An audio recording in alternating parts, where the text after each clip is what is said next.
पूरा देश शुद्ध है और पूरा देश एक साथ पूर्ण संवेदनाओं के साथ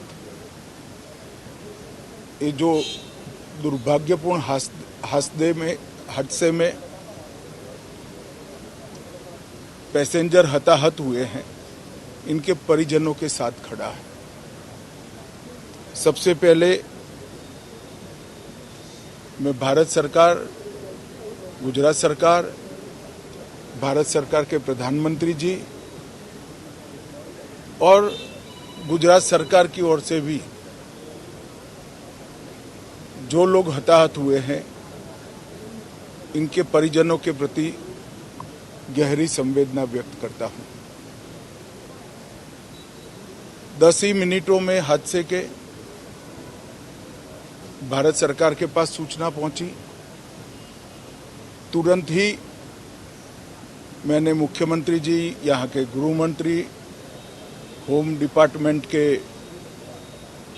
control room, civil aviation department, civil aviation मंत्री, सभी से संपर्क किया। प्रधानमंत्री जी का भी तुरंत ही फोन आ गया और भारत सरकार और गुजरात सरकार के सभी डिपार्टमेंट एक साथ होकर राहत और बचाव कार्य में लगे। इस विमान में कुल मिलाकर 230 यात्री देश के और विदेश के और 12 क्रू मेंबर सवार थे। इसमें से एक यात्री का बचने का अच्छा समाचार मिला है, मैं उनको मिलकर आया हूं। मृत्यु का आंकड़ा तो डीएनए परीक्षण और यात्रियों की पहचान के बाद ही अथॉरिटी अधिकृत रूप से घोषित करेगी, मगर जो यात्री बचा है उसको मैं मिलकर आया हूं। घटना के तुरंत बाद गुजरात सरकार ने बहुत त्वरा से डिजास्टर मैनेजमेंट की सारी इकाइयों को अलर्ट करते हुए, चाहे हेल्थ डिपार्टमेंट हो, चाहे फायर ब्रिगेड हो, चाहे पुलिस विभाग हो, भारत सरकार की भी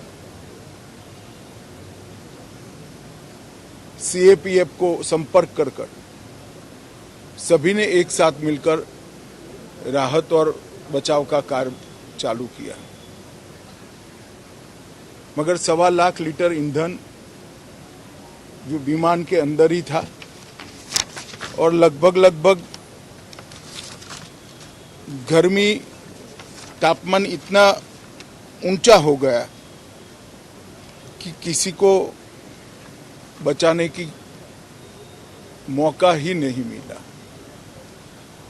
अब मैं घटना स्थान पर भी जाकर आया हूं। सारे यात्रियों के मृतदेह को बाहर निकालने का काम लगभग समाप्त हो चुका है। जितने यात्रियों के परिजन यहां पहुंच चुके हैं, वो सबका डीएनए लेने की कार्यवाही भी 2-3 घंटों में समाप्त हो जाएगी।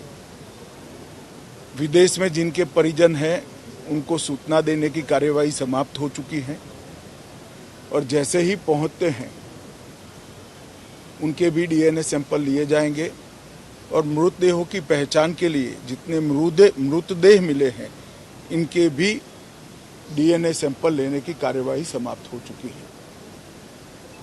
गुजरात में ही लगभग 1000 के आसपास डीएनए टेस्ट करने पड़ेंगे। ये सभी टेस्ट करने की क्षमता गुजरात में विकसित है, तो डीएनए टेस्टिंग के लिए कहीं गुजरात के बाहर जाने की जरूरत नहीं पड़ेगी।